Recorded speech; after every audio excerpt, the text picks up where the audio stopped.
আমার আচরণ গুরুত্বপূর্ণ নয়। আমি আমার জায়গায় রিজেক্ট ছিলাম যে আমার সাথে যেটা অন্যায় হয়েছে, আমার সাথে যে আচরণ করেছে এটা তাকে বুঝতে করতে হবে।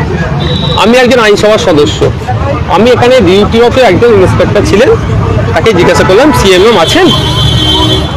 ওখানে গিয়ে বলছে প্রোটোকলের মধ্যে পড়ে না, কোন ভিআইপি কোথায় যাবে। কিন্তু এতটুকু কথা তাহলে বলতে পারতেন যেগুলো এইগুলো আমাদের বলতে নাই।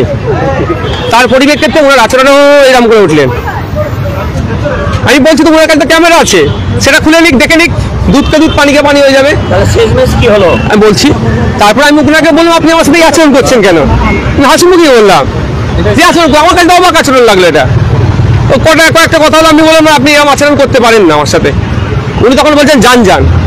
আমি ওই জন্য গাড়িতে না উঠে এবারে দাঁড়িয়ে আমি বলেছিলাম যে ওকে আমি না ক্ষমা চাওয়া নয়, যে ওনার এই আচরণটা ঔদ্ধত্যপূর্ণ আচরণটা উচিত হয়নি, এই কথা বলতে আপনাকে, নাহলে আমি গাড়ি সরাবো না। এসেছে রাজ্যের ভারপ্রাপ্ত মন্ত্রী অরূপ বিশ্বাস মহাশয় আসছেন, আমাকে জিজ্ঞাসা করলেন কি ঘটনা ঘটেছে। আমি সব ঘটনাটা বললাম।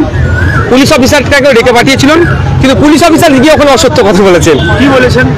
আমি বলছি অসত্য কথা বলেছেন। আমি মন্ত্রী মহাশয়কে বললাম দেখুন আপনার সামনে অসত্য কথা বলছে, 1 নম্বর। আর এখানে ডিসি স্যারেরা ছিলেন, অনেক আরো মানে যে এসি স্যারেরা ছিলেন, তার সামনেও আচরণটা কিন্তু ঔদ্ধত্যপূর্ণ ছিল ওই অফিসারের। তো উনি বললেন, সিএমএম ভারত ছিলেন, ডাকলেন অরূপ স্যারকে যে কি ব্যাপার, সব বলেছেন। বলছে আমি দেখছি বিষয়টা। যখন রাজ্যের পুলিশ মন্ত্রী বলছে জিনিসটা দেখছি, আমার এখানে কোনো প্রশ্ন নেই। আশা করব তিনি কি ব্যবস্থা গ্রহণ করেন আমি খুব তাড়াতাড়ি অরূপ বাবুর কাছ থেকে জেনে নেব। আমি এখন বললাম না কেন এই আচরণটা করেছে। যদি এর সুরাহা না হয়, আমার উপরে এই ধরনের আচরণ করার কারণটা কি আমি যতটুকু উপলব্ধি করতে পেরেছি, আমি এখন পাবলিক ডোমেইনে কিন্তু ডিসক্লোজ করছি না। আমি কিন্তু আগামী দিনে মুখ খুলতে বাধ্য হব।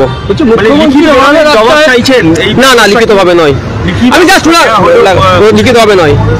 কারণ আমি বলছি আমি এখন সকালে আসি, গ্রিন পুলিশ থেকে শুরু করে সিভিক ভলেন্টিয়ার বা যেই থাকুক না কেন, সে ডিসি স্যার হোক, এসি স্যার হোক, যেই যারা থাকুক না কেন, আমি সেই গ্রিন পুলিশ থেকে শুরু করে যে যত ঊর্ধ্বতন হোক না কেন, আমি প্রথমে তাদেরকে সকালের শুভেচ্ছা জানাই।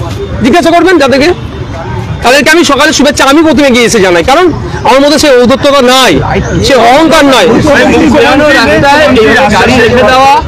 এটা তো ওনার সিকিউরিটির বিষয় না, কোনো মতেই আমি কোনো মতেই আমাদের রাজ্যের মুখ্যমন্ত্রী সিকিউরিটি ব্রিচ হোক, কোনো মতেই আমি চাই না আর চাইবো না। আমাদের রাজ্যের মাননীয় মুখ্যমন্ত্রীর তিনি এখন গদিতে আছেন, যতদিন তিনি এই পদে থাকবেন তার আমি শারীরিক সুস্থতা কামনা করবো এবং লেট মি ফিনিশ তার শারীরিক সুস্থতা কামনা করবো। এবং তিনি যেখানে যাবেন নির্বিঘ্নে নির্ভয়ে যাবেন, তার সমস্ত রকম সিকিউরিটি যাতে অ্যাড্রেস ঠিকঠাক থাকে তার আমি চেষ্টা চালাবো। কিন্তু এটা মাথায় রাখবেন, প্রত্যেকটা মানুষের সেলফ রেসপেক্ট আছে। আইনি পথে যাবেন, মানে বিধায়কের সঙ্গে বিধানসভার গেটে এই ধরনের পুলিশের আচরণ অবশ্যই স্যার স্পিকার স্যারকে কীভাবে জানাতে হয় জানাবো। তার আগে বলে রাখি এই বিষয়টা অলরেডি অরূপ বিশ্বাস মহাশয় মুখ্যমন্ত্রী তথা পুলিশ মন্ত্রী যিনি আছেন তার কাছে পৌঁছেছেন। উনি বলেছেন আমি দেখছি ব্যাপারটা। মানে মুখ্যমন্ত্রী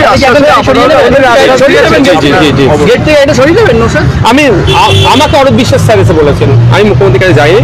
অরূপ বিশ্বাস স্যার আমাকে এসে বললেন যে মুখ্যমন্ত্রী এটাকে দেখে নেবে বলেছে।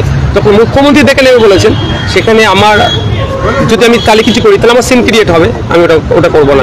তার প্রতি আমাদেরকে ভরসা রাখতে হবে।